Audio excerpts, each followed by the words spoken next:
Hello everyone, welcome to my Journalism of the Heart news channel. The story for today is die-hard horror movie fans of the past 15-odd years may have started wondering what happened to T. West. The meticulous genre filmmaker blended exacting formalism with shock and terror across a range of unnerving experiences. Everything from The Roost to Trigger Man, or The House of the Devil to The Innkeepers, had their fans, but no two movies were alike. Then, after the strange curveball of his zany western, In the Valley of the Violence, West stopped directing movies 6 years ago. The intermission comes to a jolting finale with West's A24-produced midnight movie that makes up for missed time. The 70s set story follows a ragtag group of pornographic filmmakers and their cast as they head to a remote farmhouse to shoot their latest project, only to find themselves at the mercy of a psychotic older couple. Mia Goth does double duty as both a cast member for the production and, under tremendous and disturbing makeup, one of the nightmarish assailants. The resulting saga is a grisly haunted house movie doused in ample nostalgia for a grimier era of American cinema. How the female stars of T. West's porn-centric slasher got comfortable with outrageous sex scenes. Review: T. West's rollicking porn slasher brings the spirit of the 70s back to movie theaters. West's experience on the project was so gratifying that he immediately shot a prequel to the story, called Pearl, set to be released later this year, and already has plans for a third entry. His return to the feature film arena after years of work for hire gigs on TV provides a welcome opportunity for the filmmaker to explain himself. He spoke to IndieWire ahead of the movie's release this week. T. West: I did 17 episodes of television in the last 5 years or so. When you make a movie, at least, in my case, you've got to think about an idea, write it, find the money, and then the money falls through. Then you've got to fix the money problem, and then you've got to go make the movie, and then spend a year trying to get people to see it. A television show is, can you be on a plane on Monday? And then you're directing. I appreciated that. That's a bit surprising given how particular you are about the movies you make. TV is not about Final Cut. The funny thing is that you would think it's this system that you go into and just you're meaningless as the director. My experience in TV has not been that. Nobody has told me what to do. Most of the cuts that are on TV, with the exception of 2, are almost identical to the ones I turned in. Nobody's tapping me on the shoulder saying, no, you can't do that. That doesn't happen because the thing moves so fast that if someone would do that it would just fall over. My experience with TV has been weirdly less notes than I had on other movies. I'm not the creator. I just put together the shots. So you didn't feel ownership of them. These were more like consulting jobs than making my own movies. It was really cool to be able to bounce around on stuff that I didn't write. I got to meet the showrunners and see how they were all stressed. I was like, oh, man, I'm new in my other life. How can I help? It's fun to be able to help somebody find their own vibe. Because I did everything myself for so long, production is not intimidating to me. It's usually like, oh, we don't have any time or money. But showrunners have plenty of time and money. Your last movie was a western. What compelled you to return to the horror genre? It's been even longer since I made a horror movie because I made so many in a row. The odds of me just making something that repeats myself is so likely at this point. It's so traumatic spending 2 years trying to make something and it's not worth it if you aren't inspired. But then I had an idea and I felt sharp. I didn't want to tell anybody I was writing it, I just wrote it. A24 and I always threatened to make a movie together and had never done it. So I sent it to them and said, it might be too out there for you guys, but just read it and let me know what you think. They were like, whoa, let us think about it, and I was like, I get it. Then they called back and said, let's do it. A24 production executive Noah Sacco was the guy who was like, alright, I think we can dig this. What was it like to switch to a project you were more personally invested in? When it is your own thing, it is a totally different emotional experience. On a TV show, if it's going to rain tomorrow, I don't care. We'll just move the schedule. If it's going to rain tomorrow on my thing, well, what if we can't move the schedule around and I never get it the way I want it to be? That's horribly traumatic. I've been thinking a lot about what I like about movies, and I'm most attracted to the craft. I wanted to make something that really put acting on display, special effects, makeup, cinematography, music.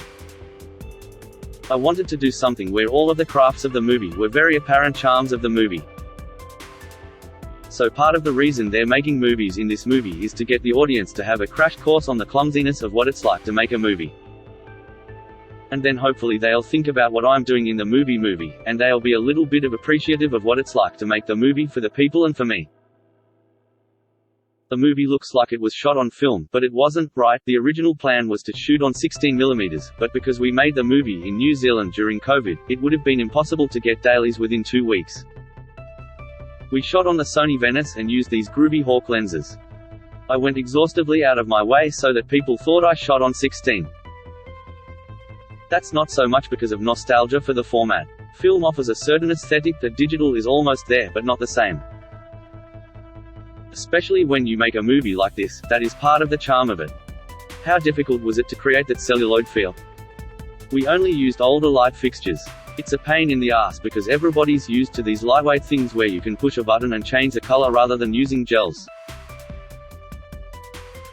But in my opinion, it does make a difference. In post, there's a minimal amount of defocus on the whole movie, which takes away some of the sharpness, and then there's a certain amount of moving grain we shot from film to overlay onto it.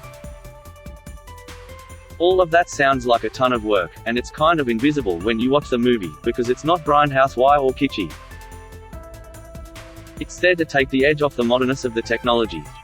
X is set in 1979, a year after Debbie Does Dallas. What was it about this setting that attracted you? With Texas, I wanted this sense of the entrepreneurial Americana of the late 70s and being an outsider filmmaker trying to break into an industry, whether it's horror or porn.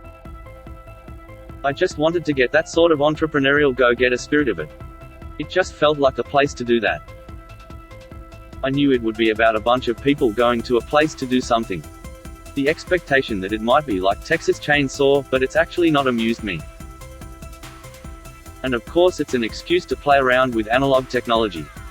Certainly, if the movie was set now, everybody would be on a webcam and that would just be like the enemy of cinema. A big part of this to me is that in the 70s, there's whatever Hollywood system there was, you also started to have a larger rise of exploitation and porn movies. You could make them without any relationship to the movie business whatsoever, and there was an outlet to do that. In addition to that, it was the cusp of VHS showing up. In light of all that, what significance does porn of this era have? The thing about porn then is that even though it is what it is, there was still an attempt to make it a full movie. Part of the movie was more important than the other part, but you still had to make the whole movie. You still had to make the story and get this developed and hire people to light it. It was not that simple and straight to the audience. That provided a way here to show people what it's like to make a movie without the mystery of the money that is in Hollywood. If you were just a couple of people, you could technically do a movie like this. But you do need someone who can work a camera, you do need someone who can sync it. The narrative seems to equate horror and porn. Where are you coming from on this? To me, horror and porn have always had this symbiotic relationship. Perhaps horror is like one step above porn, but they're both always outsiders. Even in the video store, there was the horror section that was a little weird and then there was the door to the other section. It was always like, I don't quite know what's going on there. So if you ended up being a horror filmmaker, you were finding your way into the movie business without all of the things that you would need to be in the movie business. And if you were creative, you could do that. Porn is different but the same, sex and violence, basically. I wanted to take the trope of sex and violence that is typically lowbrow and try to do something crafty with it. Having never made a slasher movie, which are mostly people getting murdered, I wanted to do something a little unexpected that isn't just people getting killed. Christopher Moss, let's talk about Mia Goth, who plays both Maxine and Pearl, the creepy older woman. How did you arrive at that concept? The goal was always to have whoever played Maxine to play Pearl, but I wasn't sure if I could find an actor who could do it. Could you find the right makeup to do it? If you don't do it well, it's a disaster. Mia was the first person we met and we realized she could do it. She just had a real grasp of what the movie was. She had supreme confidence. I could sense her ambition and drive. I liked that confidence. It meant to me that she was going to totally own the characters and would make it fun to play them off each other. Watching this movie about a bunch of young people trapped in a spooky, isolated place, I couldn't help but recall that you were fired from a production of Cabin Fever 2, in 2009. That's funny. Look, I was very fortunate to have made 7 horror-type movies in a row. I had a good run with it where it all went pretty well. I couldn't fathom spending 2 more years of my life doing scenes of someone opening a medicine cabinet and then closing it, and then there's something scary behind them. Or someone walking down the street feeling like they're being followed. I know how to do that and it's just not that compelling. For me, this idea, setting all the horror of it aside, was something that would make people think about movie making. I felt like there was a hole in the current landscape for that. Are you worried about the future of the movies? I feel like I'm getting less of people doing the art of cinema in movies and I'm getting a lot of plot and digital effects.